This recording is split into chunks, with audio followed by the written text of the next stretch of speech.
నిర్గమకాండం 20వ అధ్యాయంలో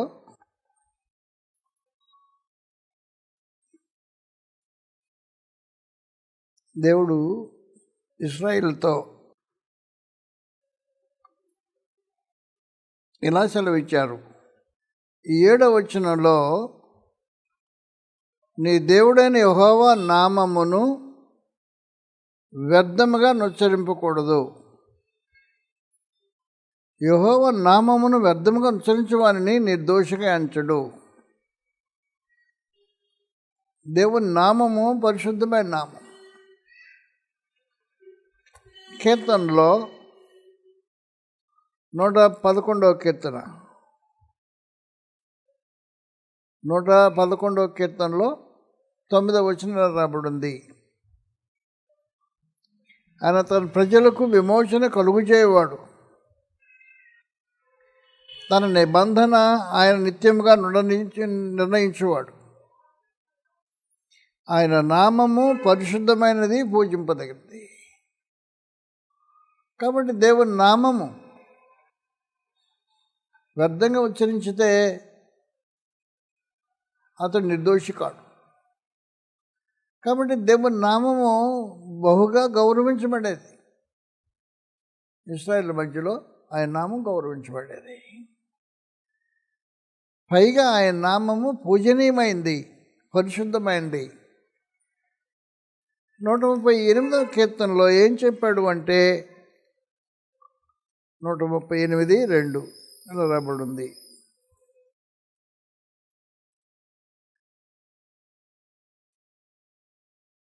నీ పరిశుద్ధాలయం తోటి నేను నమస్కారం చేయుచున్నాను.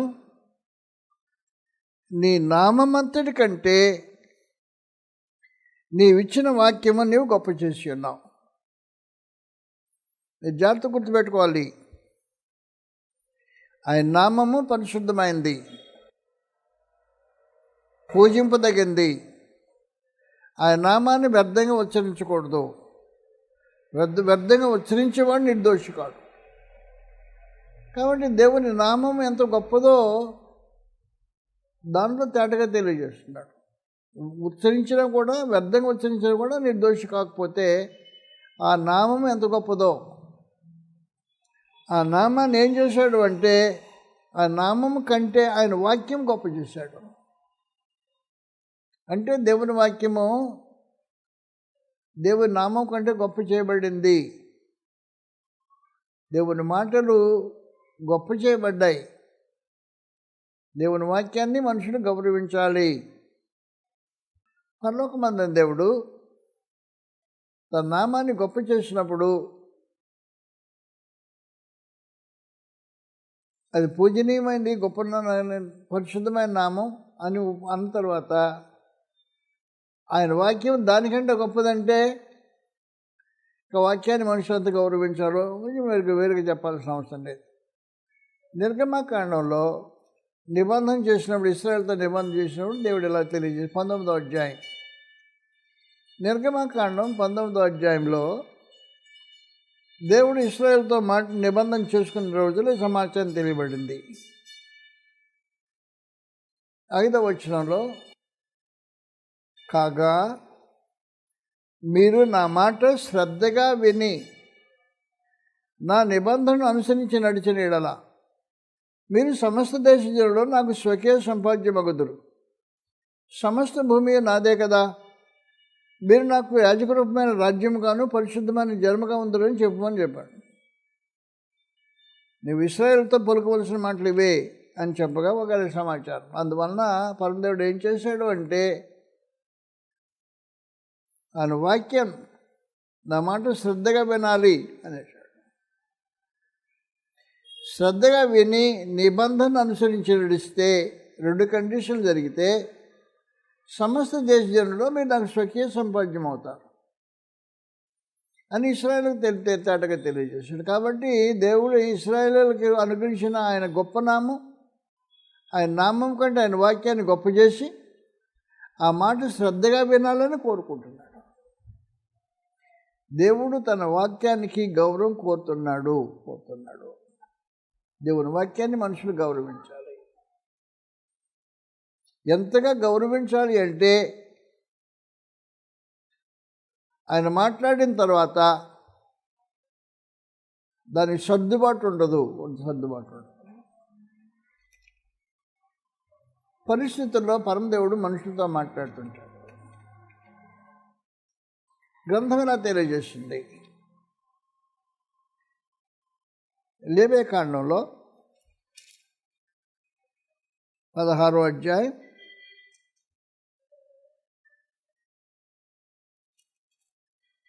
16వ అధ్యాయం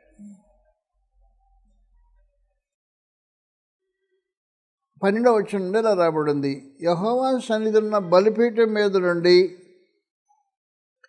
ధూపార్తెడి నిప్పులను తన పిడికిళ్లతో ధూపచనం తీసుకొని అడుగుతల్లోనికి వాటిని తెచ్చి వాటి చావుకుండినట్లు ఆ ధూపము మేఘములే శాసనములు కమ్మునట్లు కరుణాపీఠం కమ్ముటకు యెహోవా సన్నిధిని ఆ అగ్ని మీద ఆ ధూపం ద్రవ్యం వేయబడను. దేవుడు దాని సన్నిధిలో ధూపం వేసే పద్ధతిని తెలియజేశాడు. ఎలా తెలియజేశాడు? మీ జాగ్రత్త 12వ వచనం నుండి మరోసారి, యెహోవా సన్నిధి నుండి ధూపపీఠం మీద ధూపార్తెడు నిప్పులను, నిప్పులు ఎక్కడ తేవాలి? ధూపపీఠం మీద నుంచి నిప్పులు తేవాలి. తన పిడికిళ్లతో పరిమళ చూర్ణం తీసుకొని అడ్డుతెరలోనికి వాటిని తెచ్చి తాను చావకుండానట్లు ఆ ధూపము మేఘములే శాస్త్రం మీద ఉన్న కరుణాపీఠమును కమ్ముటకు యెహోవా సన్నిధిని అగ్ని మీద ధూపద్రవ్యమును వేయవలెను. కాబట్టి ధూపం వేయటానికి దేవుడు పద్ధతి చెప్పాడు. దేవుని సముఖంలో ధూపం వేయాలి. ధూపం వేయాలి అంటే ధూపం ఎలాగేయాలి? మన ఇష్టం వచ్చినట్టు, మనుషులు ఇష్టం వచ్చినట్టు ఈ ధూపం వేయడానికి వీలు ఉండదు. నిప్పు ఎక్కడ తేవాలి? నిప్పు ప్రధాన చోట తేవాలి. ఎక్కడి నుంచి తేవాలి?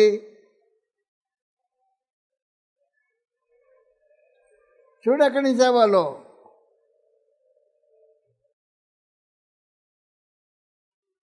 ధూపపీఠం మీద నుండి నిప్పులు తేవాలి. ఇంకో చోట నుంచి నిప్పులు తీసుకొచ్చి ధూపం వేయడానికి వీలు ఉండదు. ధూపపీఠం మీద నుండి నిప్పులు తీసుకొని వచ్చి పిడికిలతో చూర్ణం తీసుకొని ధూపపీఠం మీద దాని మీద వేయాలి. అప్పుడు ధూపం వస్తుంది. దేవునికి ధూపం వేయబడుతుంటుంది. కాబట్టి దేవుని మాటలకు ఏం కలపకూడదు, ఏం తీసివేయకూడదు. ఏం చెబితే అలా చేయాలి. దేవుని వాక్యాన్ని అలా గౌరవించడం అనేది ఒక అవసరమైన సమాచారం. 10వ అధ్యాయంలో ఏం జరిగిందంటే, మనుషులు ఈ పద్ధతిని గౌరవించలా. యాజకుడు ఈ పద్ధతిని గౌరవించలే. తాము తోచినట్టు చేశారు. దేవునికి ఏం ధూపమే కదా కావాలి అని ఆలోచన చేశారు. చదువుతాం 10వ అధ్యాయంలో లేవియకాండం. అహరోను కుమారులైన నాదాబ్, అబీహులు తమ తమ ధూపార్తలను తీసుకొని వాటిలో నిప్పులుంచి వాటి మీద ధూపద్రవ్యం వేసి యెహోవా తమకు ఆజ్ఞాపింపని వేరొక అగ్నిని అగ్నిని ఆయన సన్నిధికి తేగా యెహోవా సన్నిధి నుండి అగ్ని బయలుదేరి వారిని కాల్చివేశాను. ఏం కానికరం చూపించలా. దేవుడు చెప్పాడు, ధూపం ఎలాగేయాలా? ఫలానా చోట నుంచి నిప్పు తేవాలా. అప్పుడు ఈ ధూప చూర్ణం తీసుకోవాలి. నిప్పులు అక్కడి నుంచి తీసుకొచ్చి ధూప చూర్ణం మీద ధూపం వేస్తే మేఘం వల్ల కమ్ముకుంటుంది, కరుణాపీఠం కమ్ముకుంటుంది ధూపం అని చెప్పని ముందు అగ్ని ఇన్స్ట్రక్షన్ ఇచ్చేసాడు. యాజకులు ఈ పనులు పట్టించుకోవాలా. యాజకులు దేవుని సమ్ముఖంలో దేవుని సమ్ముఖానికి వెళ్ళే మనుషులు. పాత నిబంధనలో ఎవరు బయట దేవుని సమ్ముఖానికి వెళ్ళే అవకాశాలు ఉండదు. యాజకులకు మాత్రమే అవకాశం అనుగ్రహించబడింది. ధూపం వేసేది వారికి అనుగ్రహించబడిందే. ఆఖరికి రాజుకు కూడా అవకాశం ఉండదు. ఈ భాగ్యము రాజు కూడా ఉండదు. ఇశ్రాయేలు రాజు అయినా అభిషిక్తుడైనా పరమదేవుడు అభిషేకించినా రాజు కూడా అవకాశం ఉండదు. అది యాజకుల పనే కానీ మరొకరి పని కాదు. అలాంటి పరిస్థితుల్లో వారు ఏం చేశారు అంటే పట్టించుకోవాలా, దేవుని మాటలు పట్టించుకోవాలా. ధూపం వేయాలి మనం అంతే అనుకున్నాం. ధూపం కాదు కావాల్సింది దానికి విధేయత. దేవుడు మనుషుల దగ్గర నుంచి విధేయత అనే వాక్యానికి విధేయత కోరుతుంటాడు. నువ్వు చేసే పనులు కాదు కావాల్సింది, విధేయత కావాలి. కాబట్టి ఏం చేయాలి అనే సంగతి ముందుగా సూచిస్తాడు.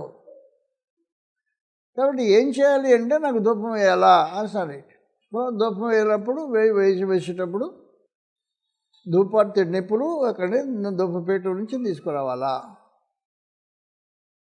నువ్వు ధూపపేట నుండి తీసుకురాకుండా ధూపం వేసావనుకో, ధూపమే, దేవునికి ధూపమే కదా కావాలా. దేవుని ధూపం కాదు కావాల్సింది, నీ విధేయత కావాలా.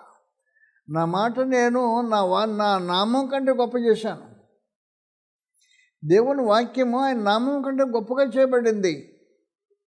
దేవుని నామమే పూజనీయమైన నామం. పూజనీయమైన నామం వ్యర్థంగా ఉచ్చరించినా కూడా నిర్దోషి కాడు అని చెప్పిన నామం కంటే వాక్యాన్ని గొప్ప చేసిన దేవుడు ఏమి ఎదురు చూస్తున్నాడు అంటే నేను చెప్పినట్టే చేయాలా మనుషులు ఎదురు చూస్తున్నాడు. ఇది యాజకత్వం అనుగ్రహించాడు. ప్రత్యేకించి లేవియలకి అహరోను కుమారులు వీళ్ళు తొలిగా యాజకత్వం చేసే ఆరంభమైన 100 రోజుల్లో ఇవి పరిస్థితి. యూదులందరికంటే అనే ఇశ్రాయేల్ అందరికంటే ప్రత్యేకించబడిన జనం వీళ్ళు. అలా వాళ్ళిద్దరు అహరోను కుమారులు పెద్దవాళ్ళిద్దరు దేవునికి ధూపం వేసే అవకాశం కలిగిన వాళ్ళు. వారు ఏం చేయాలంటే మాటలను పట్టించుకోవాలా. ఏం కావాలి? దేవునికి కావాల్సింది సేవే కదా. ఏం సేవ నువ్వు చేసేది? ధూపం వేస్తాం, సేవ చేసే కదా. వద్దు కాదు, నాకు నువ్వు చేస్తే ఎటు చేయాలా, అటు చేయాలో నేను చెప్తాను, అలా నువ్వు చేయాలా. అందువల్ల దేవుడి ఇన్స్ట్రక్షన్ ఉంటే నువ్వు చేయదలుచుకుంటే నీ ఇష్టం వచ్చినట్టు చేయడానికి అవకాశం ఉంటుంది. దేవుని సన్నిధిలో ప్రవర్తించవలసిన విధానమేమో దేవుడు తాను స్వయంగా సూచిస్తాడు. ఆయన వాక్యాన్ని గొప్ప చేసి ఏం చేశాడు? వాక్యం ఇచ్చాడు. ధూపపీఠ మీద ధూపం వేయటానికి నిప్పులు పలానా చోట నుంచి తీసుకురావాలా, వీళ్ళని పట్టించుకోవాలా. ఏదైనా దేవునికి ధూపమే కావాలి కదా అనుకున్నారు వాళ్ళు.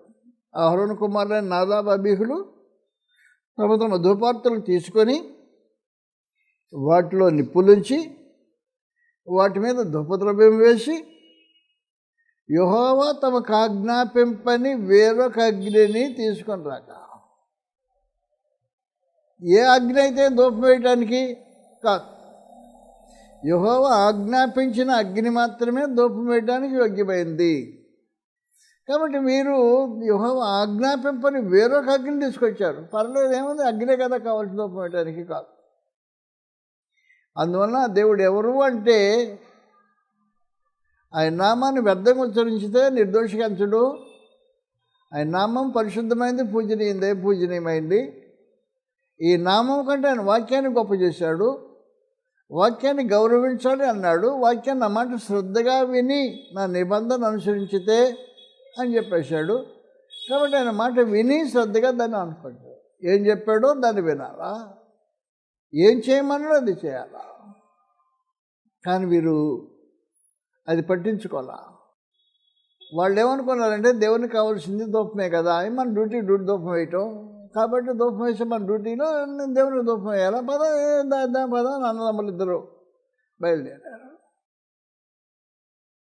దేవుడు ఆజ్ఞాపించిన పని చేయాలా, ఆజ్ఞాపించని వేరొకటి తీసుకొస్తే ధూపం అయిపోయి ధూపం వేశారు కదా.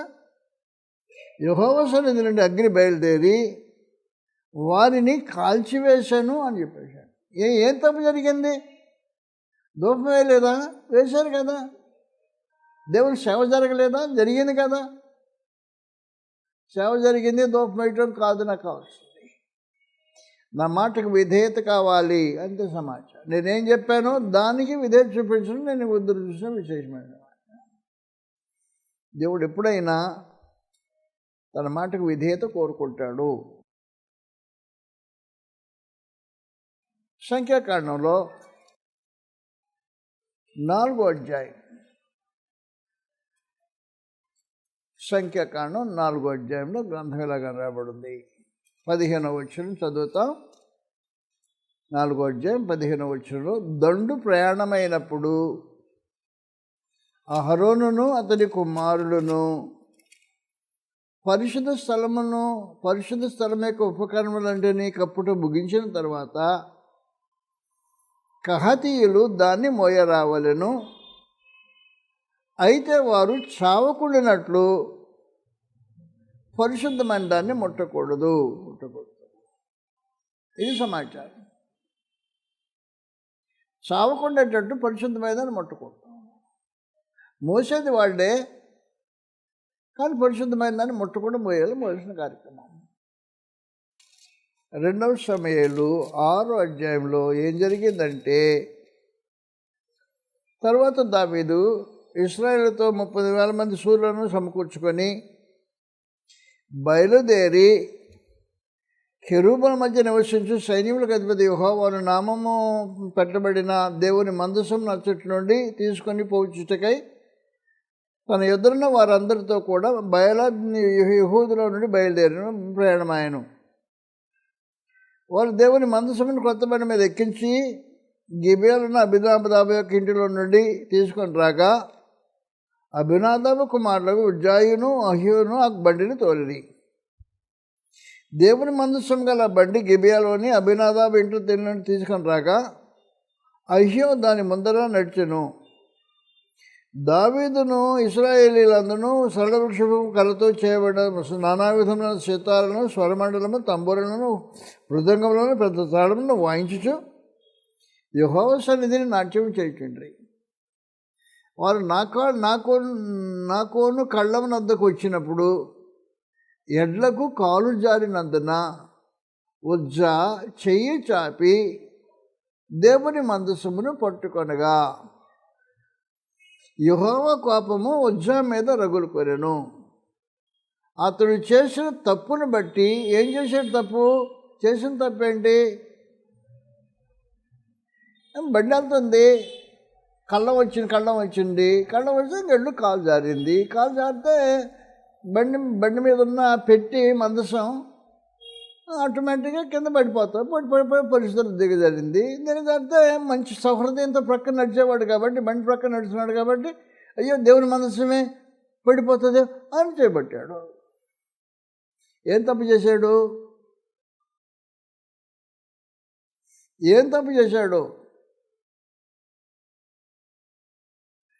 పరిశుద్ధమైన వాటిని ముట్టకూడదని చెప్పాడు దేవుడు. పట్టించుకోవాలా. పరిస్థితి చూశాడు, అయ్యో దేవుని మనసు పడిపోతున్నావు. కానీ ఎండ కాలు జారితే బండి ఒరిగిపోయింది. బండి ఒరిగిపోతే బండి మీద ఉన్న పెట్టి జారుతుంది, మొదలెట్టింది. కాబట్టి మంచి సౌహృదయం కలిగిన మనిషి దేవుని మందసమే పడిపోతుంది అని చేపట్టాడు. టకమని చచ్చాడు, అంతే సమాచారం. క్షణాలు కూడా మిగలదా, వెంటనే చంపేశాడు దేవుడు. మీరు చావుకున్నట్లు పరిశుద్ధమైన మాట ముట్టకూడదని చెప్పాను కదా, అది పరిశుద్ధమైనది, ఎందుకు నువ్వు ముట్టావు? అది సమాచారం. కాబట్టి వాస్తవానికి ముట్టకూడదు అన్నప్పుడు ముట్టకూడదు అని పడిపోతే ఎవరు చూసుకుంటారు? అది పరమదేవుడు చూసుకుంటాడు కార్యక్రమం. నాది ముట్టవద్దని నీకు చెప్పాను కాబట్టి నా వస్తువు నేను కాపాడుకుంటా, నాకు సామర్థ్యం ఉంది, నువ్వు పడాల్సిన అవసరం లేదు. నా మాటని మీరు గౌరవించలేదు. వచ్చిన వాళ్ళు నేను చెప్పిన పని చేయాల, నా మాట శ్రద్ధగా వినలా. అయ్యా నీ మందసమే కదయ్యా, పడిపోతుందని కదా, మంచి సహృద్దేశం కదా పడ్డది. నీ సహృద్దేశాలతో నాకు అవసరం లేదు, నీ ఉద్దేశాలతో నాకు పర్లేదు. నేను చెప్పిన మాట నువ్వు ఎంత గౌరవిస్తున్నావు సమాచారం. కాబట్టి దేవుడు తన ఆజ్ఞ మాటకు గౌరవం కోరుతున్నాడు అనేది విశేషమైన సమాచారం. అందువలన ముందు జరిగిన సమాచారం అలాగే జరిగింది, ఈ సమాచారం అలాగే జరిగింది. యెహోవా ఆజ్ఞాపింపని పని చేస్తే అయిపోయావన్నమాట. ముట్టొద్దులు అంటే ముట్టితే సహృదయమే, బండి పడిపోతుంది, మందసం పడిపోతుంది. బండి ఎడ్లు ఒరిగి కాలు జారే, బండి ఒరిగింది, జరిపోతుంది కనుక కుదరదు. అందువలన పరమదేవుడు ఏం కోరుతున్నాడు అంటే వాక్యానికి విధేయత కోరుతున్నాడు. మంచి హృదయమయ్యా, నేను భక్తేనయ్యా, నీ భక్తే కావచ్చు, సహృదయం కావచ్చు, వాక్యమా దేవుని మాటలో విధేయత చూపించకుండా భక్తి అంగీకరించబడదు, సౌహృదయం అంగీకరించబడదు. దేవుడు ఏం చేశాడు, తన వాక్యాన్ని దానికంటే తన నామం కంటే కూడా గొప్ప చేశాడు. రెండో సంగతి అయిపోయింది, మూడో సంగతి చూస్తున్నాం ఇప్పుడు మనం. అది గ్రంథంలో మాటిమాటికి కనిపించే సమాచారం. అది భక్తిగా దావీదు చేసిన ఒక ఘోరమైన కార్యక్రమం. అది రెండవ సమయంలో మనం చదివే విశేషమైన సమాచారం. నేను గుర్తుపెట్టుకోండి, ఈ సంఖ్యాకాండం 17వ అధ్యాయం 7వ అధ్యాయంలో సమాచారం రాబడి. సంఖ్య 7వ అధ్యాయంలో గ్రంథం ముందుగా తెలియజేసిన సమాచారం. ఏం చేయాలో ఏం చేయకూడదు అనే మాటలు ఏర్పడితే మనిషిని దాన్ని పట్టించుకోవాల్సిన అవసరం ఉంటుంది. సంఖ్యాకాండం 7వ అధ్యాయంలో 5వ వచనం నుండి ఇలా రాబడి ఉంది. 4వ వచనం కూడా చదువుతాం. అప్పుడు యెహోవా మోషేకి ఎలాగూ సెలవిచ్చెను, నీవు వారి యొద్దకు ఈ వస్తువులను తీసుకొనుము, అవి ప్రత్యక్ష గుడారం యొక్క సేవకై ఉండును. నీవు వాటిని లేవీయుల ప్రతివానికి వాని సేవ చొప్పున ఇయ్యవలెను. మోషే ఆ బండ్లను ఎద్దులను తీసుకొని లేవీయులకు ఇచ్చాను. అతడు 2 బండ్లను 4 ఎద్దులను వారి వారి సేవని చొప్పున గెర్షనీయులకు ఇచ్చాను. అతడు 4 బండ్లను 8 ఎద్దులను యాజకుడకు అహరోను కుమారుడైన ఈతమారు చేతి కింద సేవ చేయి మొరరీలకు వారి వారి సేవ చొప్పున ఇచ్చాను. కహతీయులకు ఇయ్యలేదు. ఎవరు ఇయ్యలేదు? దేవుడు ఆజ్ఞాపించడం. మోషే ఇవ్వలేదు. కహతీయులకు ఇవ్వలేదు. ఏలయనగా పరిశుద్ధ స్థలపు సేవ వారిది, తమ భుజముల మీద మోయిటయే వారి పని గనుక వారికి వాహనములు నియమింపలేదు. కాబట్టి దేవుడు సేవకు విషయంలో నియమం చేస్తాడు. ఏం చేయాలో ఏం చేయకూడదని సమాచారం. మన సొంతంగా ఏమీ చేస్తే సేవ కాదు. అది గ్రంథంలో తేటగా తెలియజేశాడు. ఏమని చెప్పాడంటే కహతీయులకు ఇయ్యలేదు. ఏలయనగా పరిశుద్ధ స్థలపు సేవ వారిది, తమ భుజముల మీద మోయిటయే వారి పని గనుక వారికి వాహనములు నియమింపలేదు. దేవుడు నియమించలా. దేవుడు నియమించకపోయినా దావీదు నియమిస్తాడు. దావీదు తన భక్తిలో చేసిన ఘోరమైన తప్పు ఇది చరిత్రలో మిగిలిపోయింది. అది ప్రత్యేకించి 2వ సమయంలో 6వ అధ్యాయం మరొకసారి మీద వచ్చేస్తున్నాం. ఇందా చదివాం. 2వ సమయంలో 6వ అధ్యాయం మనం చదవబోతున్నాం. దీనికంటే ప్రాముఖ్యంగా మొదటి దినవృత్తాంతములు 13వ అధ్యాయం చూస్తాం. అంటే అక్కడ సంగతులు తేటగా ఉన్నాయి, దీనికంటే ఎక్కువ తేటగా ఉన్నాయి. మొదటి దినవృత్తాంతములు 13వ అధ్యాయం. 13వ అధ్యాయంలో దావీదు సహస్రాధిపతులతోనూ శతాధిపతులతోనూ అధిపతులతోనూ ఆలోచన చేసి సమాజంలో కూడిన ఇశ్రాయేలు అందరితో ఇలాగూ సెలవిచ్చాను. ఇది దావీదు చేసే నెంబర్ 1 తప్పు. ఏమంటే దేవుని సేవ చేయడానికి దేవుని గ్రంథంలో ఉన్న సంగతులు ఆలోచించాలా, మనుషులు ఆలోచించకూడదు. దేవుని సంగతులు దేవుని సేవ చేసేవాడు దేవుని గ్రంథాన్ని ఆలోచించాలి కానీ మనుషులు ఆలోచించకూడదు. దావీదు చేసిన మొదటి తప్పు. దావీదు సహస్రాధిపతులతోనూ శతాధిపతులతోనూ అధిపతులతోనూ ఆలోచన చేసిన అవసరం లేదు. ఆలోచన చేసి సమాజంకు కూడిన ఇశ్రాయేలు అందరితో ఇలాగూ సెలవిచ్చాను. ఈ యోచన మీ దృష్టికి అనుకూలమై మన దేవుడని యెహోవా వల్ల కలిగిన ఎడల మీకు అనుకూలమా? కావసరం లేదు. మీకు అనుకూలమై ఈ ఆలోచన మీ దృష్టికి అనుకూలమై మన దేవుడైన యెహోవా వలన కలిగిన ఎడల ఇశ్రాయేలు నివాస స్థలములో నుండి శేషించిన మన సహోదరుడు తమ పట్టణంలో పల్లెలోనూ కాపురమైన యాజకులు లేవీయులతో మనతో కూడుకున్నట్లు వారి యొద్దకు పంపి మన దేవుడైన యెహోవా మందసుని మరలా మన యొద్ద కొంచెం రండి. సౌలు దినములో దాని యొద్ద మనం విచారణ చేయకే ఇంటిమి. ఈ కార్యము సమాజకులందరి దృష్టికి అనుకూలమైన కనుక జనులందరూ ఈ ప్రకారం చేయదు మరి. కాగా దేవుని మందసం కిర్యత్యారీములో నుండి తీసుకొని వచ్చుటకు దావీదు ఐగుప్తునకు క్షీణాన్ని మొదలుకొని హమాతునకు మార్గమందుండి ఇశ్రాయేల్ అందరినీ సమకూర్చెను. కెరూబుల మధ్య నివాసం చేయి దేవుడిని యెహోవా నామం పెట్టబడిన ఆయన మందసము యోధాలో నుండి కిర్యత్యారీము అనబడిన బయలు తీసుకొని వచ్చుటకై అతడిని ఇశ్రాయేల్ అందరూ అతడికి పోయిరి. వారు మందసమును ఒక క్రొత్త బండి మీద ఎక్కించి దేవుడు నియమించని దాన్ని నియమించి రెండవ తప్పది.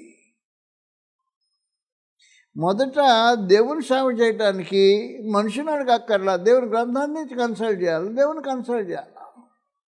మనుషుల అభిప్రాయంతో ఏ పని చేయకూడదు. నేను మా స్థానిక సంఘంలో ఏదైనా పని చేయాలనుకుంటాం అనుకో, దైవ చిత్తం గురించి ఆలోచన చేసినప్పుడు నేను ఎవరిని కన్సల్ట్ చేయను, గ్రంథాన్ని కన్సల్ట్ చేస్తాను అంతే. దేవుని కన్సల్ట్ చేస్తాను, దేవుని గ్రంథాన్ని కన్సల్ట్ చేస్తాను అంతవరకే. దీనికి వేరే అభిప్రాయం మీకు ఉందనుకో, నేను లక్ష్య పెట్టను. అసలు ఎవరికి అభిప్రాయం లక్ష్య పెట్టను. మనుషుల అభిప్రాయం లక్ష్య పెట్టాల్సిన అవసరం ఉండదు. మనుషులను అడగాల్సిన అవసరం ఉండదు. ఇది దేవుని చిత్తమా, చేయొచ్చునా, చేయకూడదా అని అక్కర్లేదు. దావీదు చేసిన మొదటి పొరపాటు అది. మనుషుని ఆలోచన చేయడం తప్పు, కొత్త బండిని చేయించడం తప్పు. దేవుడు వారికి వాహనాలు నియమించలేదు, కహాతీలకు వాహనాలు నియమించడం, భుజాల మీద మోయటం వాటి పని అయిపోయాయి. దేవుని గ్రంథం చెప్పినమాట. దేవుని గ్రంథం ఏమని చెప్పింది? కహాతీలకు బళ్ళు నేను నియమించలేదు, భుజాల మీద మోయటం వారి పని. దేవుడు గ్రంథం రాయించి పెట్టిన తర్వాత నీ పని నీదేంటి? నీ పెద్ద స్పెషల్ నీవు రాజు అయితే అభిషిక్తుడు అయితే, నువ్వు రాజువైన అభిషిక్తుడైనా ఎవడవైనా గ్రంథానికి మించిన వాడు కావు. కాబట్టి వాస్తవానికి ఈ పని చేయాలా? ఈ పని చేయడానికి దేవుని గ్రంథంలో డైరెక్షన్ ఏమిటి అని గ్రంథాన్ని కన్సల్ట్ చేయాలా. దాని మీద నాకు పని చేయాల. మనుషుని పిలిచాడు, సోదరులారా మీ అభిప్రాయం ఏంటి అన్నాడు. అధిపతిని పిలిచాడు, వాళ్ళ అభిప్రాయం తెలుసుకున్నాడు. యాజకుల్ని లేవీలందరినీ పిలిచాడు, వాడు మాటలతో మాట్లాడాడు.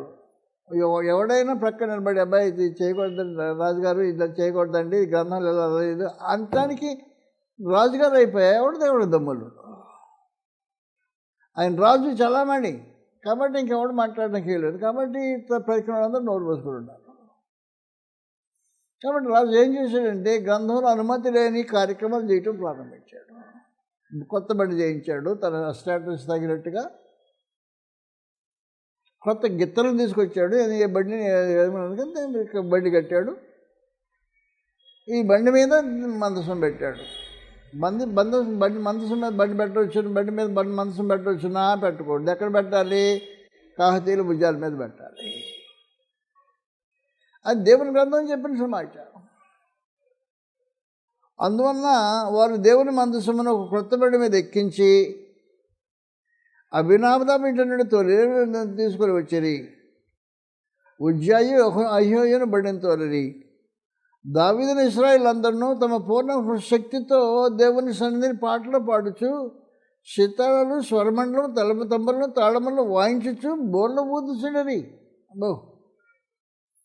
వారు కీదోని కడం దగ్గరకు వచ్చినప్పుడు ఎడ్లకు కాలు జారినందున మందసం పట్టుకోవడం వల్లనే ఉజ్జాయి చేయి చాపగా. ఎందాక మనం మాట్లాడుకున్నాం ఆ సంగతి. యెహోవా కోపము అతని మీద రగులుకొనెను. కోపం అతని మీద తగ్గుతుంది.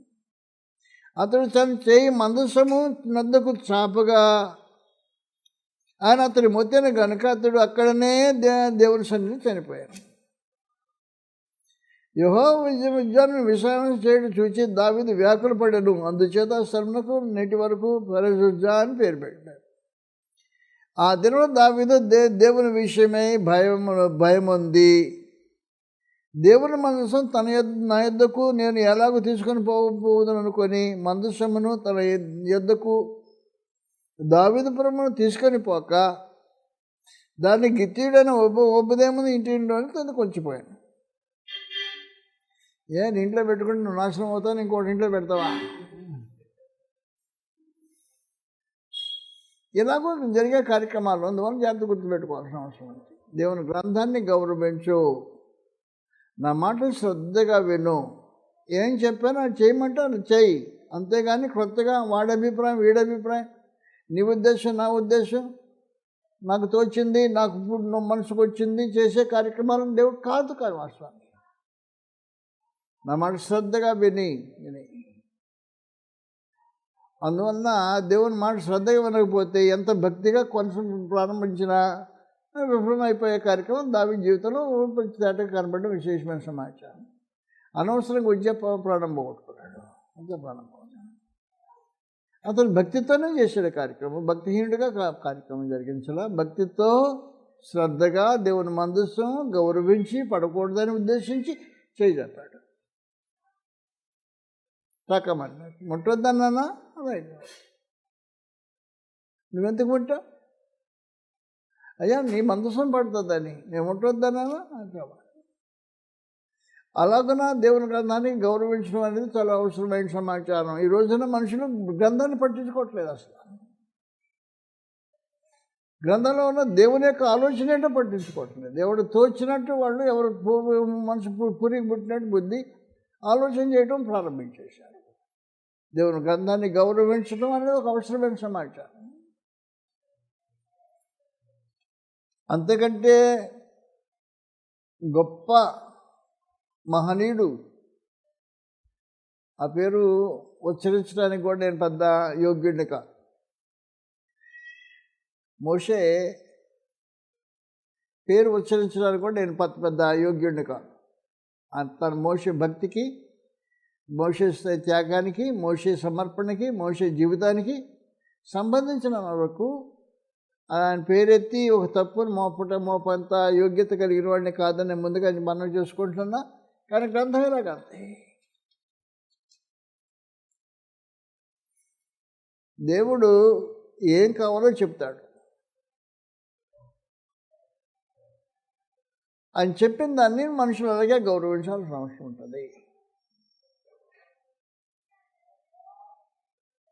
శ్రద్ధగా వినేవాడు ఏం చేస్తుంటాడంటే, చెప్పాడు ఇది ఇలా చేయమని చెప్పాడు, అంతే సమాచారం, ఇంకంతే, ఇంక వేరే రకం చేయడానికి వీలేదు అని చెప్పారు. తీర్మానానికి రావాల్సిన అవసరం ఉంటుంది. మోషే పొరపాటు చేశాడు. నిర్గమకాండం 17వ అధ్యాయంలో మనందరికి తెలిసిన సమాచారం ఇది, కొత్తదేం కాదు. నిర్గమ 17వ అధ్యాయంలో ఇశ్రాయేళ్లకు మార్గంలో నీళ్ళు అక్కడ పోయినాయి, సమస్య ఏర్పడింది. ఇది రెఫీదీములో జరిగిన సమాచారం.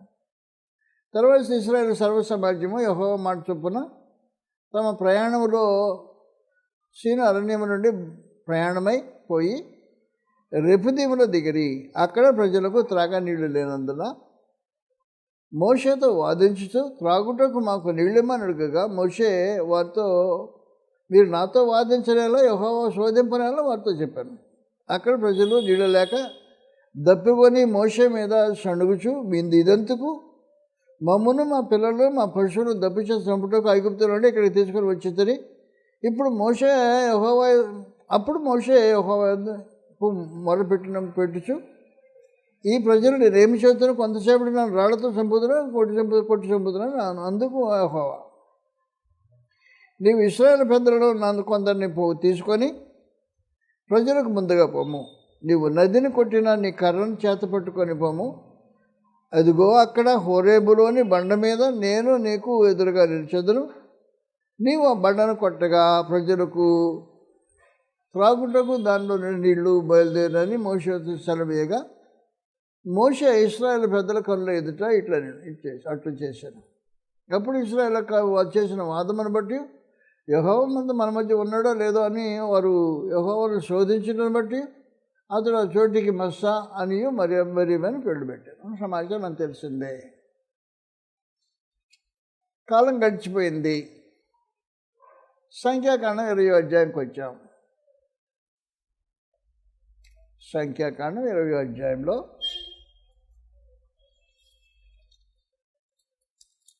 మోషే అంటే మామూలు మనిషి కాదు. మామూలు మనిషి కాదు. 20వ అధ్యాయంకి వచ్చిన తర్వాత అదే సమస్య. మొదటి నెల యందు ఇశ్రాయేలు సర్వసమాజం శ్రీరణ్యమును రాగా ప్రజలు కాదేశుల దిగిరి. అక్కడ మిర్యాము చనిపోయి పట్టుబడెను. ఆ సమాజం నీళ్ళు లేకపోయినందున వారు మోషే అహరోను మీద విరోధము పోగేరి. జనులు మోషేతో వాదించుచు, అయ్యో ఈ మా సహోదరులు యెహోవా సన్నిధి ఎదుట చనిపోయినప్పుడు మేము చనిపోయినాడు ఎంత మేలు. అయితే మేమును మా పశువులను ఇక్కడ చనిపోయినట్లు అరణ్యంలో యెహోవా సమాజం మీరు ఎలా తెచ్చుతుంది? ఈ కానిచోటికి మమ్మల్ని తెచ్చుటకు ఐగుప్తు నుండి మమ్మల్ని ఎలా రప్పించుతుంది? ఈ స్థలంలో గింజలు లేవు, అంజూరములు లేవు, ద్రాక్షలు లేవు, దానిమ్మలు లేవు, త్రాగుటకు నీళ్ళే లేవని. అప్పుడు మోషే అహరోనులు సమాజం ఎదుట ప్రత్యక్ష గుడారం యొక్క ద్వారం వెళ్ళి సాగిలు పడగా యెహోవా మరి కనబడాను. అంతటా యెహోవా మోషేకు ఇలాగూ సెలవిచ్చాడు, నీవు నీ కర్రను తీసుకొని నీవు నీ సహోదరుని అహరోనును సమాజంలో పోగు చేసి వారి కన్నుల ఎదుట ఆ బండతో మాట్లాడమని నిలుచున్నాను.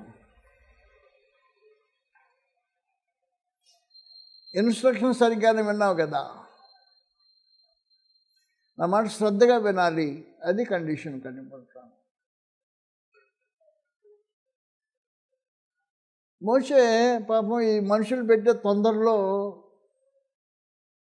విసిగిపోయిన పరిస్థితి.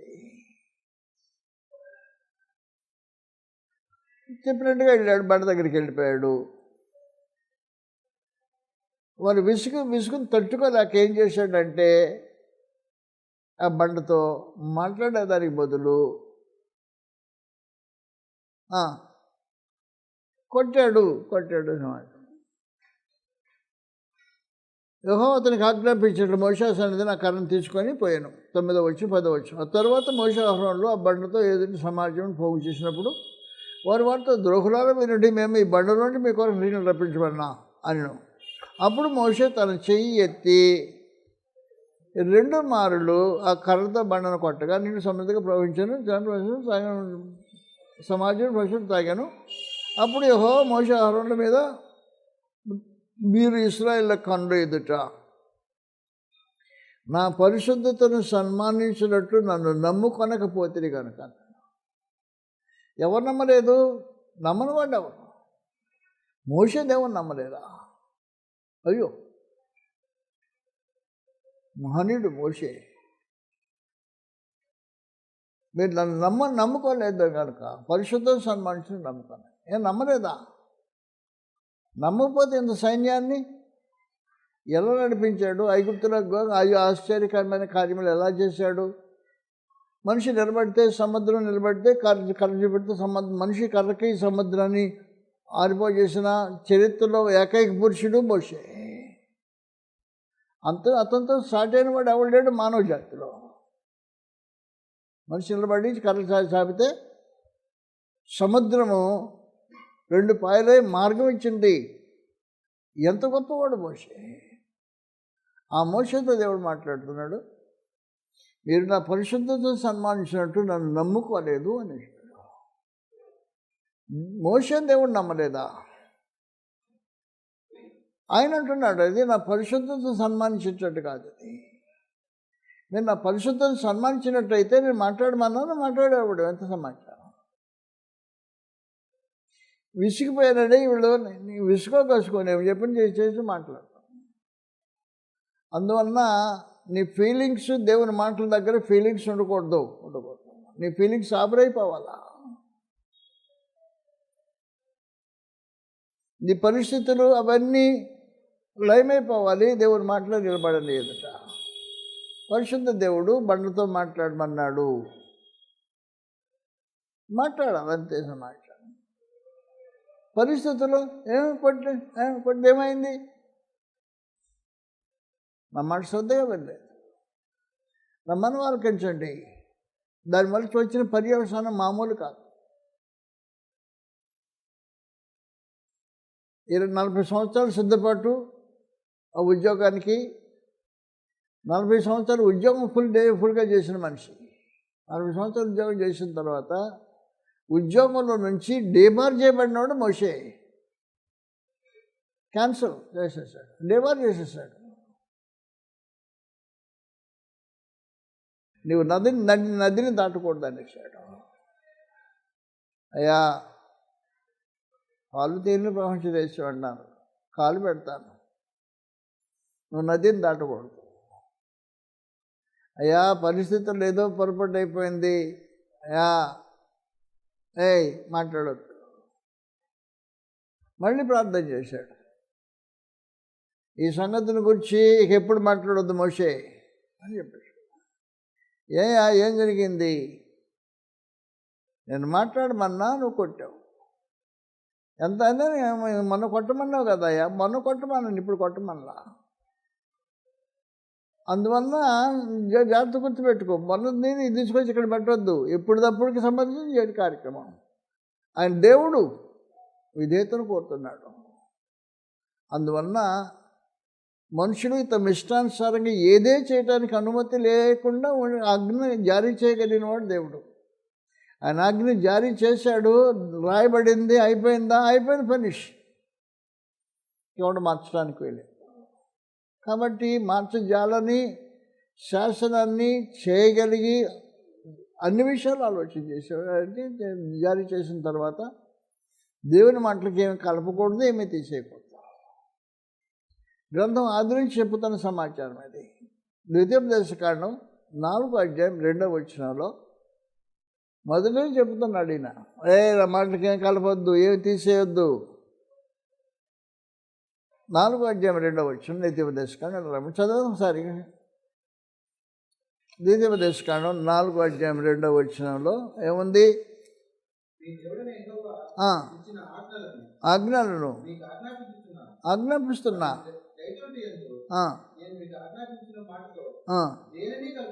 దేన్ని కలపకూడదు, దేన్ని తీసేయకూడదు, ఏమీ కలపకూడదు, ఏమీ తీసేయకూడదు.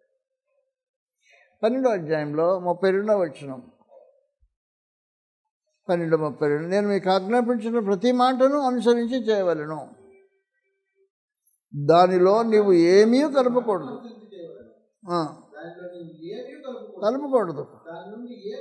ఏమీ తీసేయకూడదు.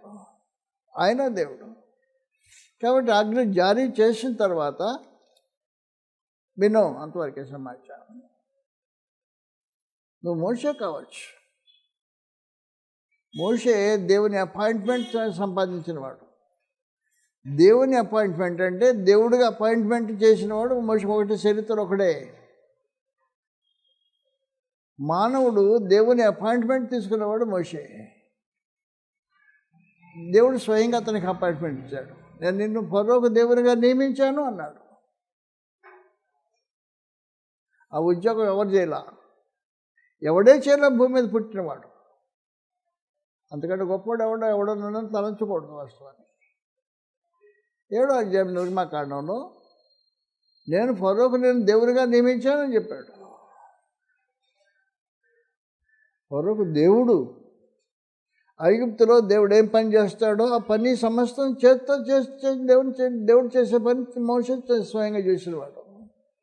7వ అధ్యాయం 1వ వచనంలో రాబడింది. ఇట్లా నేను ఫరోకు దేవునిగా నియమించాను, నీ ప్రవక్తగా ఉంటాడు. ఈ అపాయింట్మెంట్ ఎవడన్నా ఉన్నాడా భూమి మీద? ఎవడే. ఐగుప్తులు తాను చేసిన తెగుళ్ళు ఎవరైనా చేశారా? లేదు. సముద్రాన్ని పాయ చేసిన వాడు ఎవడన్నా ఉన్నాడో చరిత్రలో? లేడు. అలాంటి మోషేని కూడా సైతము దేవుడు ఏమన్నాడంటే ఉద్యోగం నుంచి డిపార్ట్ చేశాను అనేసాడు. 3వ అధ్యాయం ద్వితీయోపదేశకాండం 3వ అధ్యాయంలో గ్రంథం ఇలా తెలియజేస్తుంది. 23వ వచనం నుండి, మరి ఆ కాలమున నేను యెహోవా ప్రభువా, నీ మహిమను నీ బాహుబలమును నీ దాసునికి కనుపరిచి మొదలుపెట్టి ఉన్నావు.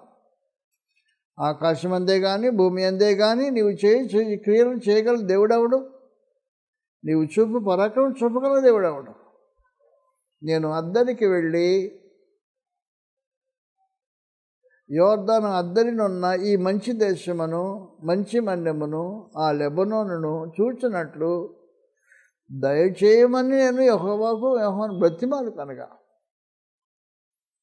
యెహోవా మిమ్మల్ని బట్టి నా మీద కోపపడి నా మనవి వినకపోయాను. మరి యెహోవా నాతో ఇట్లనెను, చాలును, ఇక నీ సంగతిని గురించి నాతో మాట్లాడవద్దు, నీవు యోర్దానును దాటకూడదు అని భయపడినాయి. ఏమి పనిష్మెంటు మామూలు కాదు, ఉద్యోగం డిబార్ అయితే అయిపోయిందండి. యోర్దాను దాటకూడదు. నా మోషే సేవకుడనే యెహోషువను మోషే స్థానాన్ని ప్రమోట్ చేశాడు, దేవుడే ప్రమోట్ చేశాడు.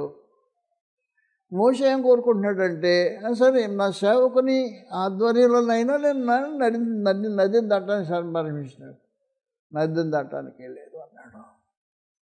అరే నదిని దాటడానికి వీలేని వాడు పరలోకానికి ఎలాగెళ్తాడు? పరలోకానికి ఎలాగెళ్తాడు? నదిని దాటలేని వాడు పరలోకానికి ఎలాగెళ్తాడు? దానికి పరలోకమంది దేవుడు వేరే ఏర్పాటు చేసి పెట్టాడు మోషే కోసం. ఏం చేశాడు అంటే, ధర్మశాస్త్రంలో క్షమాపణ దొరకని పరిస్థితుల్లో క్రీస్తు దగ్గరకు నడిపించడానికి ధర్మశాస్త్రము చూపించింది. ఇక్కడ కాదు అక్కడ సమాచారం తెలిపి సమాచారం. మోషేకు ధర్మశాస్త్రంలో కాకుండా క్రీస్తు ప్రభువు నందు విమోచన ఏర్పాటు చేసి పెట్టేసి చూపించాడు మార్గాన్ని. గల్తీలకు రాసిన పత్రిక 3వ అధ్యాయం, గల్తీ 3వ అధ్యాయంలో 24వ వచనం 19వ వచనం చదివిన సంగతి చూద్దాం. క్రీస్తుని వద్దకు నడిపించుటకు ధర్మశాస్త్రము మనకు బలశిక్షకుడాయను అని చెప్పాడు. కాబట్టి ధర్మశాస్త్రము క్రీస్తు నడిపించే బాలశిక్షకుడు. కాబట్టి క్రీస్తు దగ్గర నడిపించబడటానికి ధర్మశాస్త్రంలో మార్గం లేకపోతే క్రీస్తు దగ్గరికి మార్గం. దయతోనే మనం ఆలకించండి. క్రీస్తు దగ్గరకు వచ్చిన మోషే,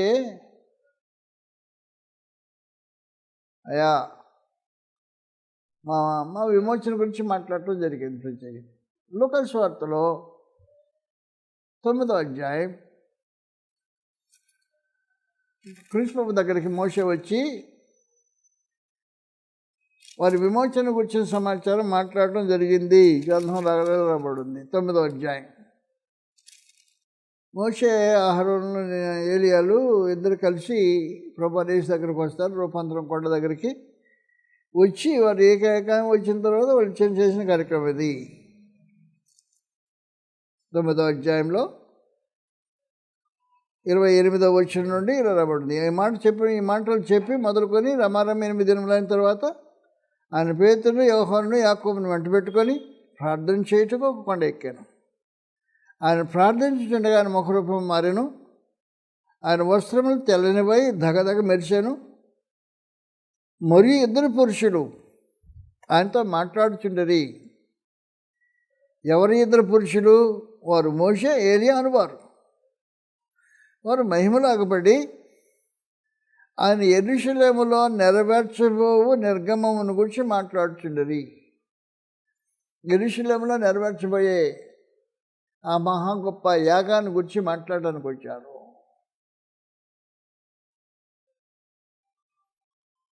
అయ్యా పరమతండ్రి సముఖంలో దయపడకపోతే మార్గం చూపించాడు. మీ దగ్గరికి వచ్చాం, మీ దగ్గరికి. నువ్వేం చేయగలవు మాకంటే మా పాపానికి విమోచన చేయగలవు. ఆ సంగతి మాట్లాడడానికి వచ్చారు. హెబ్రీ పత్రిక 9వ అధ్యాయంలో 15 వచ్చిన సమాచారం. హెబ్రీ పత్రిక 9వ అధ్యాయం 15 వచనంలో ఏలయనగా మొదటి నిబంధన కాలములో జరిగిన అపరాధముల నుండి విమోచన కలుగుటకై ఆయన మరణము పొందినందున సమాచారం. క్రీస్తు యొక్క మరణము మొదటి నిబంధన కాలంలో జరిగిన అపరాధం నుండి అప్పుడు విమోచన. కాబట్టి ఇప్పుడు ఎవరికి కావాలి? మొదటి నిబంధన కాలం జరిగిన విమోచన మోషే కావాలి.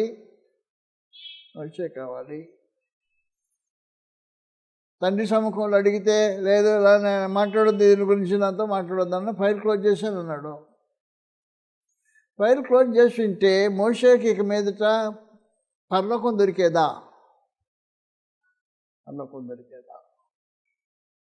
అందువలన ఎంత ఘోరమైన చిన్న ఏమంటే మనుషులు తొందరపడి ఆగలేక బండితో 2 సార్లు కొట్టాడు. ఏం పెద్ద తప్ప, ఏ వ్యభిచారమా, నరహత్య, దొంగతనమా, ఏం జరిగింది? ఏ ఆజ్ఞ అతిక్రమించాడు ఆ రూపంలో? ఏం కాదు. 10 ఆజ్ఞలో ఏ ఆజ్ఞ అతిక్రమించలా? ఇప్పుడు ఏం జరిగింది? బండితో మాట్లాడమన్నా మాట్లాడమంటే కొట్టావు కదా, నా పరిశుద్ధతను సన్మానించలేదు కదా, అలా నమ్ముకోలేదు కదా అన్నాను. అయ్యా పొరపాటు జరిగిపోయిందయ్యా, క్షమించు. మోషే చాలు, ఇక మాట్లాడొద్దు దీని గురించి అన్నాడు. అయ్యా చాలు మాట్లాడొద్దంటే అండి, నది దాటిపోతాను. నేను నాయకత్వం మార్చేశాను, నేను డీప్రమోట్ చేసి నీ శిష్యుడిని, నీ పర్సనల్ అసిస్టెంట్ని ప్రమోట్ చేసేసాను నీ స్థానానికి. నువ్వు ఇంకేమీ నీకు స్థానం లేదు. స్థానం లేకపోతే అతని యొక్క ఆధ్వర్యంలో నది దాటానికి ఇంత పనిష్మెంటా? నది దాటానికి వెళ్ళాను. అరే ఎవరికి కనీసం కనాన్ దేశంలో ప్రవేశం లేకపోతే పరలోకంలో ప్రవేశం ఎలా జరుగుతుంది? దానికి వేరే మార్గం కావాలంటే ధర్మశాస్త్రం క్రీస్తు దగ్గర నడిపించడానికి బాల శిక్షకుడు అయ్యాడు, రూపం చూపించాడు. కాబట్టి మోషే క్రీస్తు దగ్గరికి వచ్చి ఆయన యెరూషలేములో జరిగించబోయే కల్వరి శిలువ యాగాన్ని గురించి చర్చించడానికి వచ్చాడు. కల్వరి శిలువ యాగం ఎవరి కోసమో? మొదటి నిబంధన కాలంలో జరిగిన అపరాధం నుంచి విమోచన కలగడానికి ఆయన కలవాడు. కాబట్టి మోషే క్రీస్తుని అర్థించి సమాచారం కృపను పెట్టడానికి అవకాశం మార్గం కల్పించాడు అనమాట. అందువల్ల నేను మీకు ఏం చెప్తున్నానంటే అనమాట, శ్రద్ధగా వినాలి. నువ్వు ఎంతటి వాడువో పెద్దగా, మోషే కంటే పెద్దవాడు ఎవడు లేడు భూమి మీద అసలు. ఆ మాట వస్తే నువ్వు నిలబడితే సంవత్సరం 2 పాయలు అయిపోతుందా? సముద్రం మధ్యలో 6 నెలలు ఏర్పడుతుందా? మనుషులందరూ నడిచిపోవడానికి లక్షల మంది ఇశ్రాయేలీలు, వాళ్ళ సైన్యమే 6,03,550 మంది. వాళ్ళు మిగిలిపోయిన 2 మిగిలిపోయారు అనుకో, సైన్యంతో పాటు మిగిలిన జనం ఎంత, ఎన్ని లక్షల మందో ఇశ్రాయేలు ఐగుప్తు దాటిపోవటానికి. కాబట్టి అంతమందిని దాటించి అక్కడ పోషించి నడిపించి కార్యక్రమం జరిగించి అనేక ఒడిదుడుకులు ఎదుర్కొని బాధలు సాధకాలు అనుభవించి శ్రమ బాధలు అనుభవించి దేవుని పక్షంగా నడిపించిన లక్షల మంది నడిపించిన మనుషుడి కేవలం ఊరికే చిన్న పని జరిగితే ప్రార్థన చేసినా కూడా ఇక వద్దు చాలు అయిపోయింది అనేసి. చాలు అయిపోయింది. ఏం చాలు అయిపోతే మన గతి ఏంటి? 40 సంవత్సరాలు సిద్ధపడటానికి 40 సంవత్సరాలు పరిచర్య, రిటైర్మెంట్ లేదు, రిటైర్మెంట్ బెనిఫిట్ లేవు, ఏమీ లేదు. సంపూర్ణంగా తుడిచివేయబడిన పరిస్థితుల్లో క్రీస్తు నడిపించిన ధర్మశాస్త్రం బాలశిక్షుడు అయితే క్రీస్తు దగ్గర నుంచి ఆచరించాడు. మోషే ఏలియాలు వచ్చి ప్రభువుతో మాట్లాడారంట. ఏం మాట్లాడారు? మాట్లాడిన సమాచారం ఏమై అని యెరూషలేమును నెరవేర్చబోయే నిర్గమం ఆ విమోచన కార్యక్రమానికి వచ్చి మాట్లాడడానికి వచ్చాడు. మొదటి నిబంధన కాలంలో జరిగిన అపరాధం నుంచి విమోచన కొరకు మరణం పొందబోతుంది కాబట్టి ఆయన మరణంలో వారి విమోచన గురించి మాట్లాడే ఒక విశేషమైన కార్యక్రమాన్ని దేవుడు ఏర్పాటు చేసి మోషేకు మార్గాన్ని కల్పించాడు. ధర్మశాస్త్రంలో ఏ మార్గం లేదు కాబట్టి నా మాట శ్రద్ధగా వినాలి అని మాటల మీద దేవుడు నిలబడి శ్రద్ధగా వినకపోతే నా పరిశుద్ధతను సన్మానించే విశ్వాసం లేనివాడు నీవని చెప్పని మోషే మీద సమాచారం తెలియజేసిన కార్యక్రమం. అందువలన నేను మీకు మనవి చేసేది ఏమంటే దేవుని గ్రంథం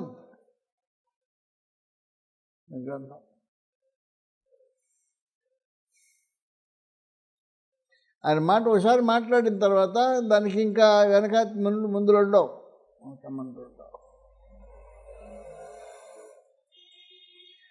అలాగే మనుషుని జాగ్రత్త గుర్తుపెట్టుకోవాల్సిన అవసరం ఉంది. ఈ సందర్భంలో చిన్న సంగతి చెప్తాను మీకు. పాత నిబంధన కాలంలో 2వ దినవృత్తాంతములు వెళ్ళిపోదాం 2వ దినవృత్తాంతములు 29వ అధ్యాయం నా మనం మీరు మన జాగ్రత్తగా ఆలకించండి. 25వ వచనం రాబడింది. మరియు దావీదు రాజుకు దీర్ఘదర్శి అయిన గాదును ప్రవక్త అయిన నాతాను చేసిన నిర్ణయం చొప్పున యెహోవా మందిరంలో తాళములు, స్వరబండలము, సితారాలు వాయించుటకై అతడు లేవీలను ఏర్పాటు చేశాను. అలాగూ జరగవలనని యెహోవా తన ప్రవక్తల ద్వారా ఆజ్ఞాపించిండెను. దావీదు చేయించిన వాద్యములు వాయించుటకు లేవీలను, బూరలు ఊదుటకు యాజకులను నియమింపబడ్డది. బలిపీఠం మీద దహనబలి అర్పించడని హిజ్కియా ఆజ్ఞాపించాను. దహనబలి అర్పణ ఆరంభమవుటతోనే బూరలు ఊదుటతోనూ యెహోవా ఇశ్రాయేలు రాజైన దావీదు చేయించిన వాద్యములు వాయించుటతోనూ యెహోవాకు స్తుతిగానం ఆరంభమయ్యను. అంతసేపు ప్రజలు సర్వసమాజం ఆరాధించుడను అని చెప్పాడు.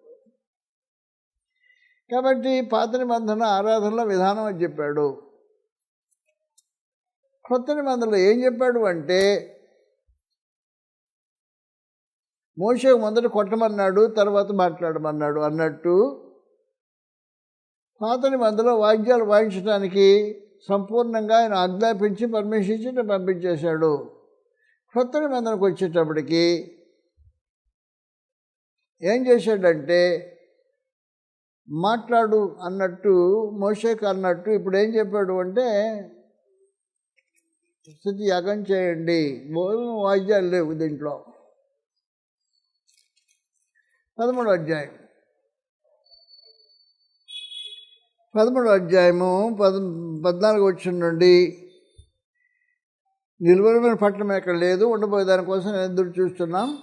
కాబట్టి ఆయన ద్వారా మనం దేవునికి వెళ్ళినప్పుడు స్తుతి యాగము చేయడము.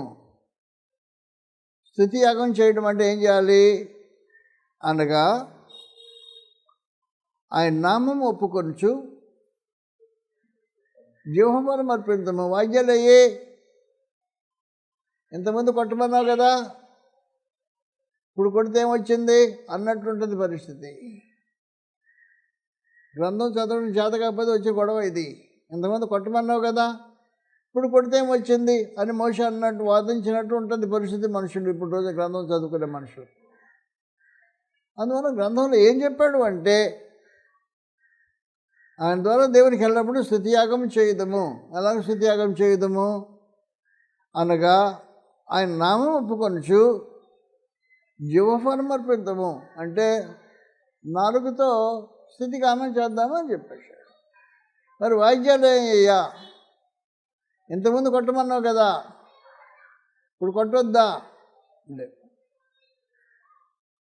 అప్పుడు కొట్టమన్నాడు, ఇప్పుడు మాట్లాడమన్నట్టు. అప్పుడు వాయిద్యాలు వాయించమన్నాడు, ఇప్పుడు స్తుతియాగం చేయమన్నాడు. పరిస్థితి అది. కాబట్టి మనుషులు వ్యత్యాసం గమనించలేదనుకో, ఏం చేస్తున్నారు, గ్రంథాన్ని అపార్థం చేస్తుంటారు అన్నారు. అందువలన లోకంలో ఏం జరుగుతుందంటే, గ్రంథాన్ని మనుషులు పట్టించుకోరు. ఎమోషన్, అభిప్రాయాలు, వీళ్ళ సమాచారం వాళ్ళ సమాచారం, వాళ్ళ ఆలోచన వీళ్ళ ఆలోచన అనుసరించి నడవటమే తప్ప గ్రంథాన్ని గ్రంథంగా గౌరవించే పరిస్థితి లేని పరిస్థితిలో ఉన్నాడు. ఎంతవరకు దేవునికి ప్రీతికరం అవుతుందో ఆలోచించాల్సిన అవసరం ఉంటుంది. ఆయన మాట శ్రద్ధగా వింటం అనేది శాశ్వతమైన సూత్రం. అది మోషే లాంటి మహానీయుడు కొట్టితే నీళ్ళు వచ్చాయి, నీళ్ళు కొట్టమన్నా నీళ్ళు వచ్చినాయి. మాట్లాడమంటే కొడితే ఏమైంది, ఎంత నష్టమైందో. అలాగని ఇప్పుడు ఏం జరుగుతుందంటే, వాయిద్యాలు వాయించమన్నప్పుడు వాయించి స్తుతియాగం చేయండి అంటే దానికి అర్థం చెప్పినప్పుడు వాయించితే ఏం జరుగుద్ది, అదే జరుగుద్ది. కాబట్టి ఇలాగున్న గ్రంథం చదవటం వల్ల ఒక అవసరమైన సమాచారం ఉంటుంది. దయతో మనం ఆలకించండి. దేవుని మాట శ్రద్ధగా వింటం అనేది అవసరమైన సంగతి. నీ మాట శ్రద్ధగా విని నిబంధన అనుసరించి నడిస్తే కార్యక్రమం. శ్రద్ధగా వినకపోతే మన అభిప్రాయాలు, మన ఇష్టాలు, మన ఆలోచనలు, మన రకరకాల అన్నీ అనేకమైన లోనకు జ్వరపడుతుంటాయి. జ్వరపడి శాపాన్ని తీసుకొచ్చి పెడుతుంటాయి. కాబట్టి అలాగున మన ఇష్టాలు నెరవేర్చుకోవడానికి దేవుని గ్రంథం అనుమతించేది కాదు. అది దేవుడు తన చిత్తం ఏదో గ్రంథంలో దాచి పెట్టేశాడు. అలాంటి చోట వాయిద్యాలు, స్వరమండు, తంబరు, సితార్లు వాయించమని చెప్పేశాడు. ప్రత్యేకించి ఊర్లు పోదామని చెప్పాడు. యెహోవా మందిరం సంగతి జరగాలన్నాడు. ఇప్పుడేమన్నాడు, స్తుతియాగం చేయండి, జెహోవాను అర్పించండి అన్నాడు. జెహోవాను అర్పించడం అంటే వాయిద్యాలు వాయించొద్దని చెప్పక్కర్లా. మాట్లాడమంటే కొట్టొద్దని చెప్పక్కర్లా అని ఎలాగో మాట్లాడమంటే కొట్టొద్దని చెప్పక్కర్లా. మోషేకి బళ్ళా ఇంతకుముందు కొట్టమన్నాను, ఇప్పుడు కొట్టేవి జాగ్రత్త, కొట్టొద్దు అనక్కర్లా. ఆయన దేవుడు అంటే, ఆయన గ్రంథం అంటే అది. అలా గౌరవించడం అనేది నేర్చుకోవాల్సిన అవసరం ఉంది. దేవుని గ్రంథాన్ని గౌరవించకపోతే నువ్వు ఎవరివైనా, మోషే లాంటి మహామహనీయుడైన గ్రంథాన్ని గౌరవించినప్పుడు దానికి సంబంధించిన ఇబ్బందులు అనుభవించాల్సిన అవసరం వస్తుంది. కాబట్టి గ్రంథాన్ని గౌరవించి కృపలో నిలబడాలని ప్రభువైన యేసుక్రీస్తు వారి పేరిట మేము మనం చేసి ముగిస్తున్నాను. నమస్కారం. ప్రార్థన చేసుకుంటాం. పరలోకమందున్న మా ప్రియ తండ్రి, పరిశుద్ధ దేవా, స్తోత్రం.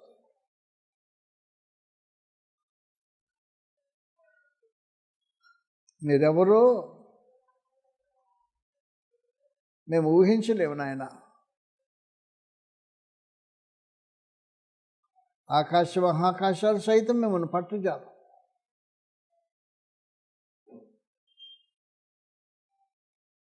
మీ నామం పరిశుద్ధమైంది, పూజనీయమైంది. మీ నామాన్ని వ్యర్థంగా ఉచ్చరించితే కూడా అంగీకరించేవారు కాదు.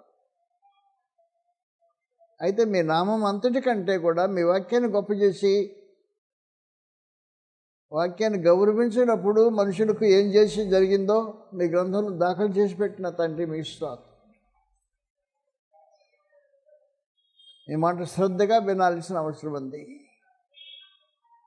పట్టింపుతో చదవాల్సిన అవసరం ఉంది. పట్టించుకొని మీ ఆలోచన గౌరవించవలసిన అవసరం ఉంది అని మీ గ్రంథంలో మాకు తెలియజేసినందుకు స్తోత్రం. మోషే పేరు ఎత్తటానికి మేము యోగ్యులం కాదు. వాస్తవానికి నీ భక్తుడు, పరమభక్తుడు, దేవునిగా మీరు అతన్ని నియమించిన మహనీయుడు. తన జీవితంలో మాకు నేర్పించిన ఒక పాఠంను బట్టి మీ స్తోత్రం సమర్పిస్తున్నాం. అందుకే మాట్లాడుకుంటున్నాం. కానీ మా ప్రియ తండ్రి, మీ దాసుని మీద మేము నేరస్థాపన చేయగలిగిన వాళ్ళం కాదు. మిమ్మల్ని కనికరించండి, సహాయం చేయండి. మీ గ్రంథాన్ని మేము గౌరవించవలసిన పద్ధతిని మేము నేర్చుకుంటుండగా మాకు మా ఇళ్ళకు విశ్రమ చేయవలసిన ప్రార్థన చేస్తున్నాం. మీ మాటలు శ్రద్ధగా విని మీ నిబంధన ప్రకారం బ్రతికే బ్రతుకులు మాకు అవసరమైందని మేము గుర్తించడానికి సహాయం చేసి, లేకపోతే మార్గం లేదు అనే సంగతి